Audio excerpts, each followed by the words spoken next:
In this 2-part video podcast episode, I'm going to show you exactly what you need to get started with a video podcast by creating a podcast about video podcasts. It's a 2-parter, right? Because I'm going to talk to you about the process, then I'm going to try and do it today, and then the second part, I'm going to tell you exactly what happened after I did it. Okay, that makes sense? I think that makes sense. So this episode really is just talking about what is required in order for you to run a video podcast, because I don't think people really understand. And actually, if you're doing it on your own as a solopreneur, you haven't got a team, there's a whole bunch of steps. And of course, you can cut down on all of these steps. I'll talk about my process and what my optimistic view of this is. And then we'll see how we get on in part 2 of whether I actually done that. So there's five different sections of running a video podcast according to chat. And I think when I asked chat about it, I was like, tell me what you think is involved. And then I just expanded on those things, and I'll give you my take on it. Chat gives you like a good idea, but it doesn't really tell you in practice, in reality, what it actually looks like. At least not with the prompts that I was using. Okay. So the first one is strategy and planning. Tip number 1, by the way, is not to eat or drink before you're doing anything, because honestly, every time I film, it repeats on me and I'm sitting here like, I can't speak. So frustrating. Be in good energy. Okay, let's start again with strategy and planning. I'm going to keep it in because it's the reality of all of this stuff. Strategy and planning, take 2. So the first part is strategy and planning. And actually, when it comes to strategy and planning, I'm not going to talk about that massively on this episode, because I know that I've got the YouTube Success Podcast. I've got a name for it. I know what episodes I'm going to film, all of those good things. Like, I've done that work, and you do have to do that work. Of course, you wouldn't want to start a podcast if you didn't know who it was you were talking to and what it was about. So you've got to do that work, and I've done that work. We've published 30 plus episodes on the podcast, so I know exactly who I'm talking to and why they're here. And largely, it's my focus, at least selfishly, is I want to talk to business owners that want to start a YouTube channel. But of course, I accept that when it's called the YouTube Success Podcast, there might be plenty of people that want to start vlogs and lifestyle YouTube channels and all that kind of stuff.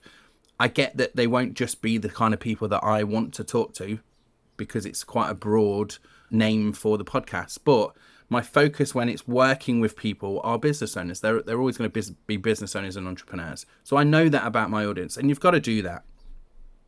By the way, I've got a little checklist. So this is the checklist that I'm running through here. It's chat helped me create it, and I've added my bits to it as well. You can download that. The link is in the description. If you're listening to the podcast, it'll be in the show notes. You can download that. It just saves you. Of course, you could just put the transcript for this video into chat and get your own checklist, or you can just go and download mine. It's done for you. Go and grab it, right? It's free. There's no charge. You just have to put your name and email address in. Okay, so in this checklist for strategy and planning, it says, the action checklist says, block out weekly time slot to film. Easier said than done. If you've got a hectic life, maybe blocking out the time is difficult. Choose this week's topic. Obviously, we've talked about that. Write 3 to 5 bullet points to guide you what you'll say. Now, I do that still. I have a post-it note and I have 3 to 5 bullet points, exactly what I'm going to talk about. So it's really, really good advice. Makes you stay on topic. Reminds you what you're talking about, even if you go on tangents. Decide on your call to action. Add a call to action to episode notes and description template. My call to action is to go and grab the free guide with the checklist, right? So you can go and do that. And what I want to do as part of all of this, what I'm trying to do in all my episodes and the things that we're putting out on socials now, is make sure that we have something that you can go and download, because we want to get leads and sales from all of this stuff, right? If you're not giving away something that people can go and download, how are you going to convert them if there's nowhere for them to convert? I also have a scorecard, right? A YouTube scorecard for businesses. So it's like, you fill in the scorecard, it tells you where you're at in terms of your business in 4 different categories. That's at the bottom of all of my videos now. So I've got that as a general lead magnet, as a general way to capture leads, but having an individual one for each video, I think, is my new strategy that I'm going to test over the next six weeks and track it and see like how many people actually go and download this checklist when I've told them to, how many people go and take the scorecard off the back of my videos.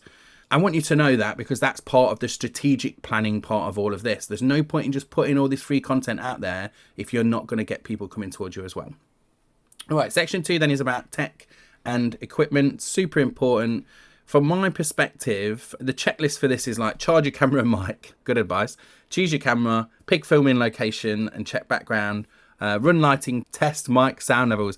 Hey, and the other thing you should think about, does it say test it? The other thing is to test your recording. I tested this before. I can't tell you how many times I have hit record, recorded a whole episode, and then the sound is dead because the mic was not on or whatever. Please just do a 5-second test, play it back, listen to it, make sure everything is good. Okay, just a side note. Okay, tech and equipment. So this was really straightforward. For me, I have 3 different setups for tech. So I have this A7C that you're watching now. If you're watching on the YouTube channel, you'll see this is my Sony A7C. It's a fairly expensive camera, probably about 2K with the lens that's on it as well. It's got a 24-105 for those of you that are geeks like me in f4, and that's good enough for me. I would like something that has a little bit of a wider aperture, but anyway, it's a separate issue. Then I have my mobile phone, so definitely use a mobile phone if you've got nothing else. And then I've also got my DJI Osmo Pocket 3, which is my go-to really for most of my video content at the moment. So that's sort of gear-wise. You know, you don't really need to worry about anything else. Yes, I could get better sound. Yes, I could get a better environment, a studio, soundproofing, better lighting, all that kind of stuff. But it's just a podcast. Like, we can just get started and improve all those things later on. We don't have to go to the nth degree of getting like a huge expensive setup. The other thing I will say is tech and gear and equipment are the things that stop people starting in the first place. They get too in their head about all this stuff and they never start. And actually, like I say, just using your mobile phone and starting is the main thing. Okay, number 3 then is workflow and production. Oh my God, this is the biggest problem that I have above all else, I think.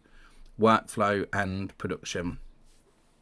On the checklist, sorry for not looking at you, by the way, because I am reading my notes. So if you're watching this on YouTube, I'm not looking straight down the camera. I hate it when people do that, but I am reading. So please forgive me. I don't have a teleprompter, which is some people use to make sure they're looking down the camera. Just accept that I'm just going to look at my notes, okay? Are we good? Good.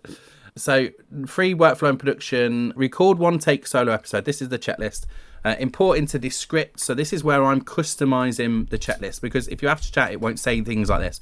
So I use this script. I use this script because it lets you edit like a transcript. You can remove all your filler words. It also lets you save as a video file and a audio file as well. Quick sip of coffee.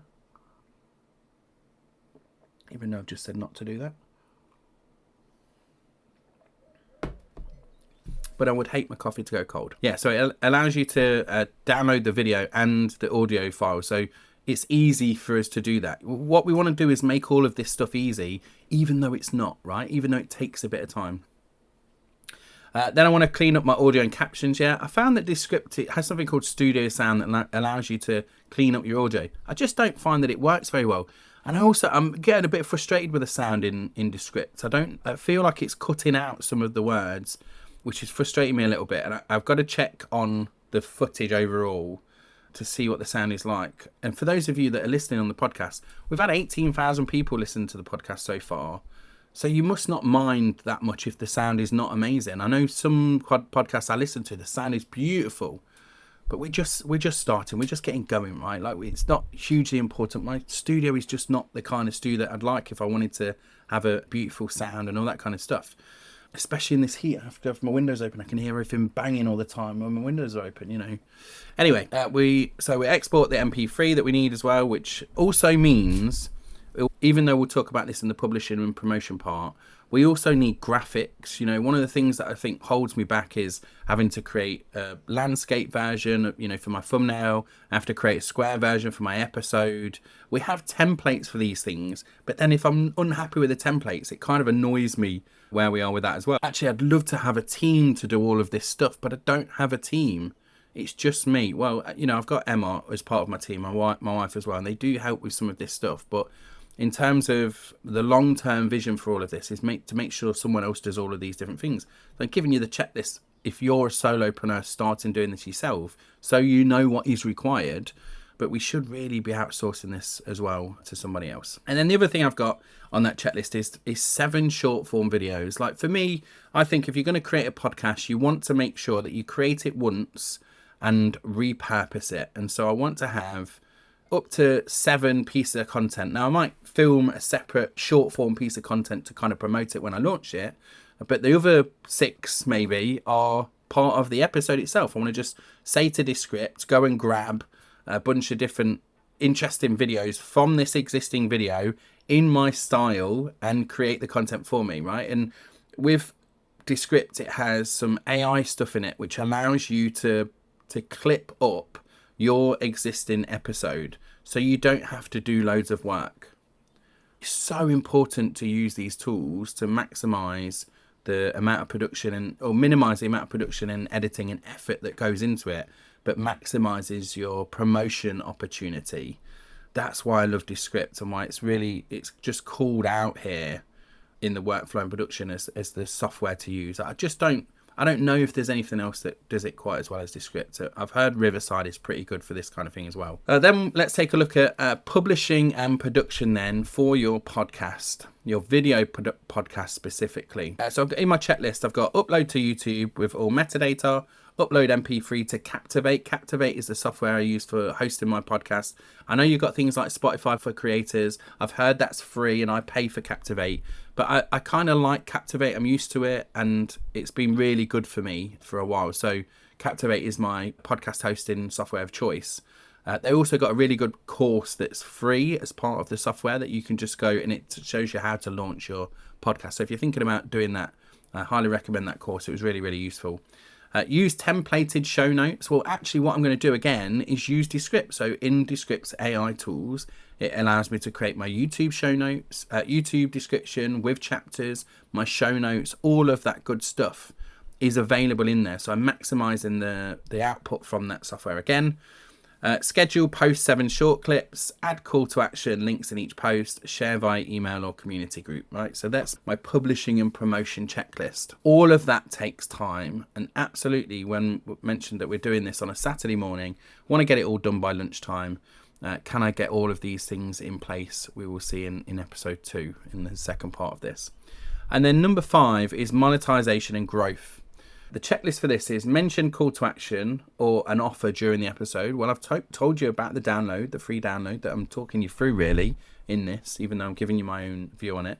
Include links in descriptions. So we need to make sure that happens. The amount of people that do post all of this stuff, but they've got no way for people to get stuff is crazy. Track engagement weekly.